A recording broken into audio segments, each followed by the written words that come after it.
Releasing the Kraken. But that's all they talked about was that Kraken. They got right to it in the movie. They talking about the Kraken is a big bad motherfucker. Yeah, bro. what happened to like saving it up for later and then making it a big deal? It wasn't that big a deal. We already saw it when Godzilla came out. It's pretty much the same thing. Well, it was kind of like in this movie, people like, man, the Kraken stole my bike. You know, the Kraken, that's my bike, punk. Give me that bike. Debo is the Kraken.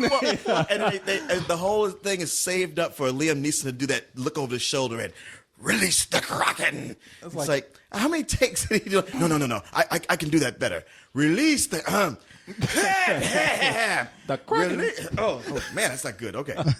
Yeah, by that point, like, yeah, please release the Kraken because I'm tired of hearing about this son of a bitch. And the Kraken was kind of a punk. Yeah, well, that's the thing about this movie, man. I mean, it is very straightforward, probably straightforward to a fault. Straightforward to video.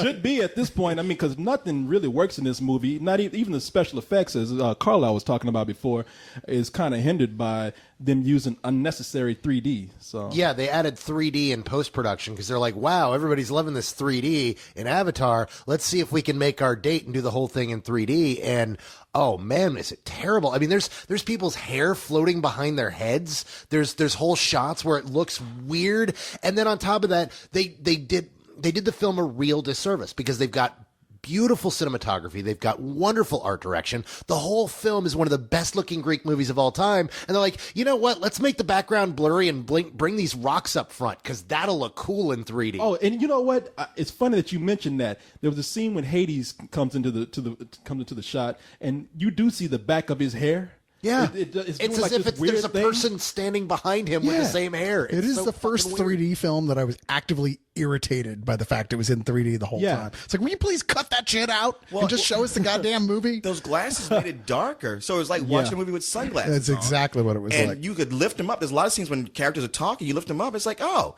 these colors are actually nice. This looks good. But then they go back. Well, now he's back in the extreme 3D. It's like, I got to put the glasses on. Wow, that looks like shit. And one of the major problems here is that because the film was edited and put together and shot first, they violate a lot of the rules of what you're supposed to do with a 3D movie. One of the most important things about a 3D movie is that there should never, ever be a shot that lasts less than 2 seconds. Because that's how long it takes your brain to adjust and figure out what you're looking at and completely take it in.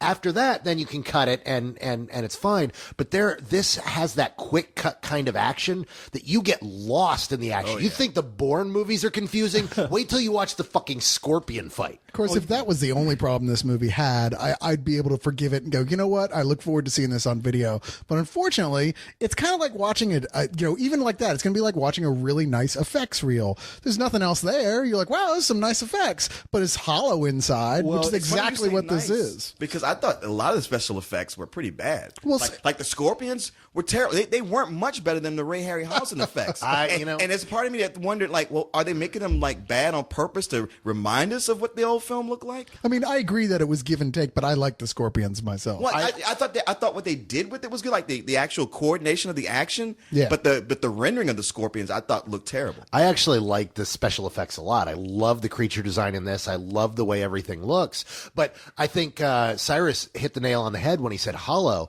One of the biggest problems this film has is they actually cut out the love story of Perseus and Andromeda, which removes all of the tension to the original story. Well, this is the kind of movie we're talking about, the monsters and the special effects and everything. This movie does reduce Greek mythology down to a big creature feature. I mean, it's like it's a God of War. It's a B movie. It's just like the original is in a lot of ways. It's a B movie that's helped by the fact that it has some neat effects, but that's not enough. And it's a very simple story that we have here. Perseus is a demigod who wants to take his anger out on the gods because the gods are a bunch of assholes. They're dicks. Yeah. And to do that, he must defeat the Kraken. To defeat the Kraken, he has to cut off the head of Medusa. And it's a very straightforward quest movie. And then show up and be like, what's up, Kraken? You said it's very straightforward. I found it confusing. The motivations of characters. You got Zeus, he hates the humans. Well, but maybe we're too hard on him. And Hades, he hates the humans. You got to destroy him. Well, Hades, you don't tell me what to do. Oh, well, see, now they dissing you. All right, then release the Kraken. Oh, why'd you make me do that? Come here, Percy, my son. They are the most like wishy-washy gods ever. here. You know, the demigods, the gods are all like, you know what? I changed my mind. It was off screen, but I changed my mind anyway. But that's what the gods were. That's actually one of the elements I think they get right in this, is the fact that the gods were fickle and weird and would change their mind at a moment's notice for no apparent reason except to serve the story. Yeah, but it doesn't serve the story here. It serves only to irritate you and go, wait, why was I emotionally invested in this on any level? If everyone's changing their mind, what they're pissed off about? Well, without a good script or without good, because this movie doesn't have any development at all. There's no character development. There's no real story development. There's no bond between characters. There's no sense of like for example, when Sam Worthington, who plays Perseus, finds let's not stretch things too far. He plays the same character he plays in every fight. Yeah, I was going to say, you have to say Sam Worthington and his no acting ass. That's part of the whole title. Well, yeah, You know I'm a big Avatar fan, but he was the same fucking guy as from Avatar. Well, nobody in this movie really had any real character. I mean, like when he finds the Pegasus, it's just, that's what's the problem with this movie, is things just happen. Yep. Or they are told, okay, you got to go from point A to point B to point C and finish your quest. There's nothing else outside of that, and Sam Worthington does not help it at all. I mean, you're right. He is just there, man. He's just playing a dude. Yeah, and Ralph Fiennes gets to show up and play Voldemort once again. Yeah, they call him pretty Hades. much. Ray Fiennes was actually one of the better parts of the film. I love the fact that he and Liam Neeson actually look like brothers. Okay, like they there's show that. up together, and it's like, hey, they kind of look. They're playing brothers. That's cool. Well, they look like ZZ Top to me. I mean, and ZZ Top is awesome. That would have been cool if the end he had thrown Perseus that set of keys. That's what we needed. We needed Poseidon with the stash. well, no, I mean, they got these fake ass beards from a costume shop and put them on and talking about their wear some brothers now. fake-ass beards. Yeah, and you're right. Ray Fiennes plays Hades in this, and even his performance, I think, is kind of weak. He shows up just giving a half-ass performance. Why? Because he's wheezing because I'm evil. Though, now, I will give Liam Neeson as Zeus. He is the only one that really commanded the screen when he came on. He's the only one they put on screen. There's like 12 other gods I know. there, and we barely get to see them for half. I was like, look, it's the doctor from Voyager, and there he goes. yeah, And I was Space Nine. Deep Space Nine. Space Sorry, Nine. yeah. I was kind of with you with Liam Neeson, even though I thought, like, seeing him and Ray Fiennes in this, I was like, this is sad. It's like there must be a fish stick commercial they missed out on. But there's just this point where Liam Neeson just has this, it's not nice to fool, skadow, Mother Nature. Yeah. It's like, this is You know what else was weird is that Sam Worthington as Perseus, like in the first one, Perseus pretty much does everything, right? Sure. He's a demigod, he's a badass. And here, he's really not all that much of a badass. Pretty much the other guys do a lot of the work for him here. And then they don't have any character of those other guys. They're he's just kinda kind of there. He's more like Percy Jackson. And even like being down to like, hey, here's a magic sword for you. And he's like, I'm not using it. My daddy gave me that sword. I'm not going to use it. It's like, hey, man, we're getting killed, dude. Exactly. Sorry, I'm not going to use it until everyone's dead. And then he's like, oh, but I better use this sword to save my ass. Yeah, I ain't going down with the rest of y'all. Well, the main problem here is the differences in story between the original. In the original, you have a story about a guy who's a son of a god, but he doesn't really know it. He's living on a small island. He lives there until his mom passes away. Then one day he wakes up and he's in the middle of this adventure and he's discovering the world. He falls in love and does whatever he can to save the woman that he loves. And that's the whole through line of the original film. This is a film about a guy who's born a god, doesn't realize it. His parents are killed horribly by the gods. He gets really bitter and angry at his real dad and his real relatives and decides, fuck these guys. I'm going to fuck them in their stupid asses as hard as I can. And then every time they give him a gift, he's like, fuck you, Dad. I don't need your fucking magic sword. Fuck you, Dad. I don't need your magic horse. I'm going to do this alone because I'm a man and that shit's real, yo. And everybody else is going, dude, we're fucking dying here. Use the goddamn sword. He's like, no, man, I'm keeping it real, yo. That's right. Fuck you.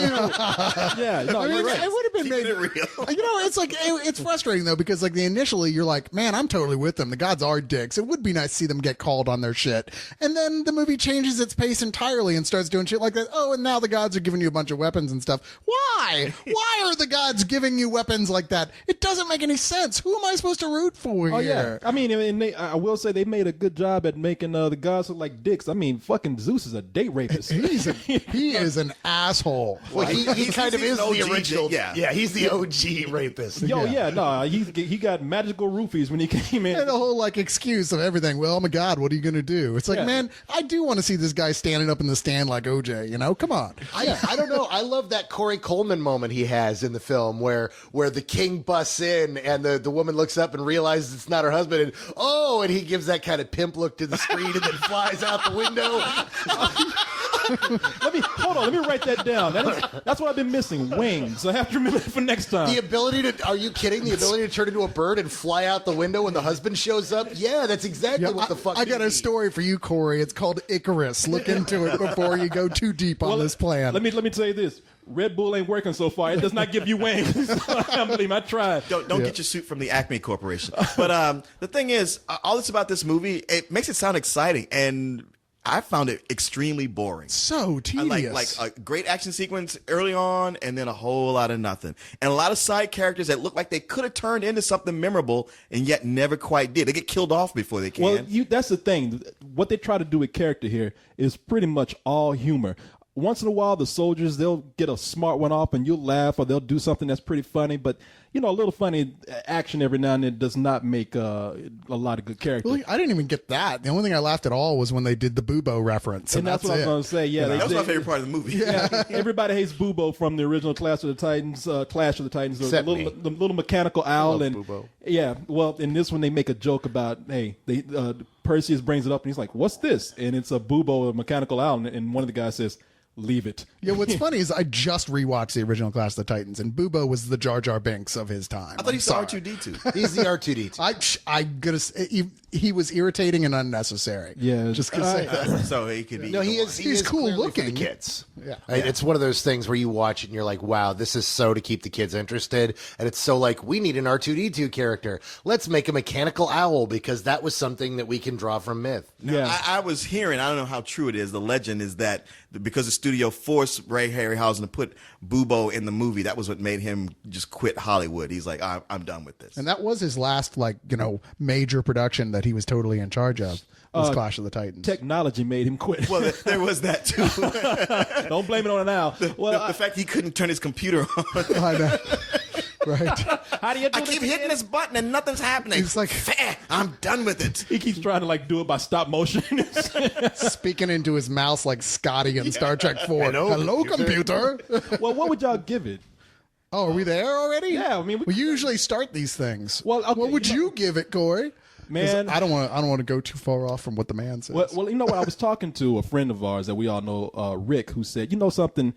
This movie can be dumb. It could be, it could not make any sense. But the thing is, if it's just not boring and the action and the monsters are cool, then it's a good movie. And whatever they had going on in this movie was not enough to make even the monsters and action exciting at all. I was actually bored in a lot of scenes. So."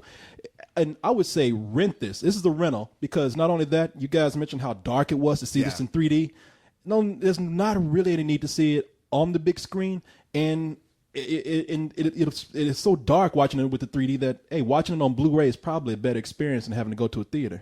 Yeah, you said pretty much everything I would have said too. It's definitely just a rental, partially because it is boring to sit through straight through, but there are cool parts here and there. It's one of those films you can watch over the space of a night. Like you watch it for 20 minutes, like, all right, I'm gonna go make some popcorn now. Watch it for a while. You know what? I'm gonna go check my email. Yeah. It's one of those type of movies. Yeah, you can work while it's playing. You're not going to be into the plot. You're just not. But, if you got a nice big TV set, it might be a fun way to while away 5 hours or so in small spaces. Yeah. Oh, we're gonna go in clockwise. Okay. I was like in our old methods. No, I give it a matinee. It was entertaining. I enjoyed moments of it. I love some of the character design. I love the way this looks. But if you get a choice, this is one of those rare instances where dodge the 3D version of it at all costs. If you're going to see this in a theater, see the 2D version. It looks beautiful. It's framed well. It was designed to be in 2D, not 3D, and you're doing yourself and the filmmakers a disservice by seeing it in 3D. I think it's got problems, but I was entertained while I was watching it, and I think it's a fun fantasy film. But I feel that it's very much a lot like Alice in Wonderland was, where Tim Burton wanted to make an Oz film rather than a Wonderland film. This is an Argonauts film, not a Perseus hero movie. This is more about let's put a bunch of guys together and watch them die while our hero gets his shit together. And that's all this was. And it's a matinee. Carlin, I think I predict you're going to watch this again later and drop your rating down to rental like everybody else did, because we're all saying the same things about it. You might have a more positive attitude, but I can't disagree with what anybody said. I mean, not only is it boring, but it makes the really cardinal mistake of having it peaks at the scorpion fight, which is the early in the movie. And every fight, the Medusa fight, is not even as exciting as the original. And the final battle with the Kraken was just nothing. I was like, wow, that's the biggest letdown of all. Only to have a super cop out at the very end. Oh, yeah, Jesus. I mean, I'm going to give it a rental, but I feel like I'm being generous at that because, I mean, sure, it'll look great on Blu-ray. And if you got a big TV, there'll be some scenes you'll like. But for the most part, it's going to be hard to hold your attention. I mean, you mentioned the Medusa thing. That was the one time when I was in the whole film where I was like, this looks so bad that I really preferred watching the Ray Harryhausen version. I was like, wow, those effects were so much more admirable. They were so much more interesting. This is just cliched and generic and boring and fake to look at. Well, you know what? If we're going to talk about special effects, let me save everybody some money.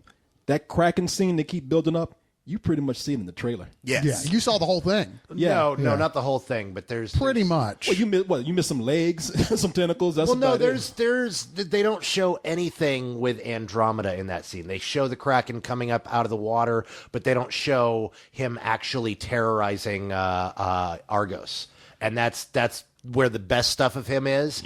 But it's still not. It doesn't live up to it, and it's not much more. It's only about a minute more of footage. I mean, really, all I kept thinking back to was the end, boss fight in How to Train Your Dragon, which was genuinely scary and had weight to it, and lasted a good long time, kept you on the edge of your seat. And this was just like, Who cares what happens to these guys? not only who cares, but it was like I closed my eyes and it was pretty much over. Yeah, Andromeda we're supposed to like because she gave some orphans some bread at that point. We know so little about her. There's no tension at all. It's like, look, let her eat the girl and then the city's safe. It seems pretty straightforward to me. That hippie seemed to be right. I was about to ask, was anybody else annoyed by that screaming hippie during the Kraken scene? I'm always annoyed by screaming No, hippie. I liked him a lot because he actually was the guy making sense, especially in the context of the film, because they don't give us a single reason to like Andromeda. Cyrus is 100% correct. This film is not about Andromeda. That's one of the weak parts of this movie, is that Andromeda is just some chick that the gods are kind of pissed at and want to see eaten by the Kraken. And Perseus doesn't seem to give a shit about her. He's like, fuck it. She's not as cool as this Io chick. Yeah. And she comes up to talk to him and he's like dodging her. He's like, look, I got a thing. I got to be it. Oh, that's what it is. This is the gay Perseus. Well, yeah, it's kind of like 300 at that. I had to laugh at why the gods hated Andromeda, because her mom was like, my daughter's beautiful than any of the other gods, and everybody's like, shut up. What the hell are you doing? It's nailed at Yuri Bay. But yeah, okay, well, I will say a couple of things. And first of all, I am playing God of War right now, God of War 3, and that's a video game, and that has so much more story and cooler characters than this movie did. Well, I'm playing Titan Quest: Immortal Throne, which is also set in ancient Greece, and that has more story than this does. And I'm actually an active participant in what I'm doing. So, and I'm playing Star Trek chess, and that has more story than this. hey, I'm taking a piss, and that has more character than this movie does right now. And But I don't want to see it. you don't want to play that? No, I don't want to play that. Okay, I'm sorry. No, homie, do not play that. Well, I tell you one of the things that I'm half joking, but I'm half serious about this. I am irritated by the Medusa scene because if I'm correct, in the original Clash of the Titans, Medusa was topless. Yeah, but only you could barely tell, and it was serpent skin. See, in this one, Medusa's wearing like this metal bra, and I'm sorry, I mean, she might not be. You wanted to see snake lady titties? She might not be that hot, but she's got a rack on her. You know, I mean, come It'll on. show up on the internet. I'll take everything I can get. Yeah, because I say, you know, fuck that. She don't need to have that fucking vision, you know. Because I was like, I'd be too busy looking at her rack at the time. Dude, she did have a sweet asp on her. Well, well, you know, if you were to have sex with it, you'd be sure to get hard. Oh, shut up. That's my boy. Corey, that's my man. you need to go back and you just need to spend some time with the Blu-ray of the original Clash of the Titans. That thing is loaded with boobies. Yeah. It opens with some boobies. It's got boobies through. There's plenty of boobage for the core string. It was a different time because we decided eviscerations are more moral Because than none boobies. of it was sexualized, so they were allowed to be rated PG. It was breastfeeding, and it was getting out of a bath, and it was on a snake chick, Oh, and, well, and they were damn. like, "Fuck yeah, 6-year-olds can see Hey, I'm this." there. Okay, another reason to say fuck this movie. Yeah. Oh, I guess it's a good thing if Medusa has it covered because nobody would ever look at her face. Yeah. She would not turn anybody's on. That's right. Guys are bad enough. They're like, she's sitting up there like trying to put that blaze on, like, God damn, come on, look, would you look at me? And she's like, my eyes are up here. eyes up here. Now, let me just ask you this, Corey. With as much as you guys complained about the special effects, did you really want to see this special effect team try to tackle tits? Yes. You talking to me, man? Yes. Yeah, but the 3D would have been bad. They wouldn't have been in your face or anything. You could not have virtually motorboated those Gorgon titties.